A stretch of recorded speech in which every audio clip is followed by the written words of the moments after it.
नमस्ते, मैं सुधा। आज जब मैं अपनी दुकान की गद्दी पर बैठकर मशीनों की गूंज सुनती हूँ तो अक्सर मेरा मन पीछे की ओर दौड़ जाता है। मेरा बचपन बस गांव की कच्ची गलियों और कंचों तक ही सीमित था। मैं बहुत अल्हड़ थी, अपनी सहेलियों के साथ गुड्डे गुड़ियों की शादी रचाना ही मेरी दुनिया थी। पर मुझे क्या पता था कि जिस खेल को मैं खेल समझ रही थी, हकीकत में भी मेरे माता पिता मेरे हाथ इतनी जल्दी पीले कर देंगे। सिर्फ 15 साल की थी मैं जब मेरे सर पर भारी पल्ला डाल दिया गया। ससुराल पहुंचते ही मानो मेरी आंखों में से वो मासूमियत गायब हो गई। चंचलता की जगह जिम्मेदारियों की बोझ ने ले ली। मेरे पति अमित एक फैक्ट्री में मजदूरी करते थे। घर की हालत ऐसी थी कि एक एक पैसे के लिए सोचना पड़ता था। जब 2 बच्चे हुए तो खर्चे और बढ़ गए। अपनी गृहस्थी को सहारा देने के लिए मैंने दूसरों के घर में खाना बनाना शुरू कर दिया। लोग मुझे रोटी वाली कहकर बुलाने लगे। एक दिन मैं मालकिन के घर काम कर रही थी। मैंने देखा कि वह लैपटॉप पर कुछ देख रही थी और उनके चेहरे पर एक अजीब सी चमक थी। मुझे देखते ही उन्होंने पूछा, सुधा, तुम खाना तो लाजवाब बनाती ही हो, पर सुना है तुम सिलाई भी बहुत अच्छी कर लेती हो। तुम कब तक दूसरों के चूल्हे फूंकती रहोगे? अपना कुछ क्यों नहीं शुरू करती? मैंने अपनी नज़रें नीची की और धीरे से कहा, मालकिन, हमारे पास ना तो पैसे हैं ना ही कोई रास्ता। तब मालकिन ने मुझे मुख्यमंत्री कौशल विकास योजना के बारे में बताया।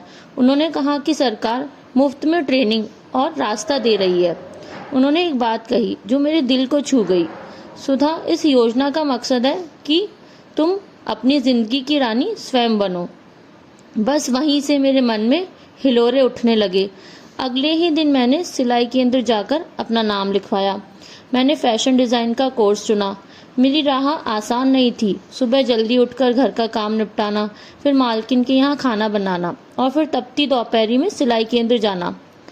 वहाँ मैंने सिर्फ कपड़े सिलना ही नहीं बल्कि यह भी सीखा कि आजकल क्या फैशन में है और व्हाट्सएप या सोशल मीडिया पर अपने काम का प्रचार कैसे करते हैं।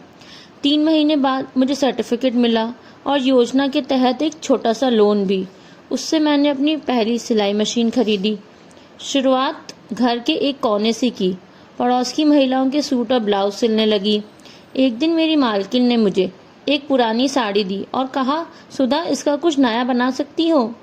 मैंने उस पुरानी साड़ी से एक स्टाइलिश इंडो वेस्टर्न कुर्ती तैयार की। मालकिन तो दंग रह गई। उन्होंने तुरंत उस फोटो को अपनी सहेलियों के ग्रुप में डाल दी। अगले ही दिन मेरे पास 10 नए ऑर्डर थे। आज 1 साल हो गया है। आज मेरी अपनी दुकान है, सुधा क्रिएशन, खुद की रानी। मेरी दुकान पर आज 2 और महिलाएं काम करती है जिन्हें मैं खुद सिखाती हूँ। मेरे पति अब मजदूरी छोड़कर मेरे साथ व्यापार संभालते हैं और मेरे बच्चे एक अच्छे बड़े स्कूल में पढ़ते हैं। मेरे जीवन में यह बदलाव सिर्फ पैसों का ही नहीं था बल्कि आत्मसम्मान का था।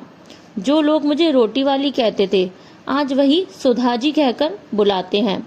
आज मैं सिर्फ एक उद्यमी नहीं हूँ बल्कि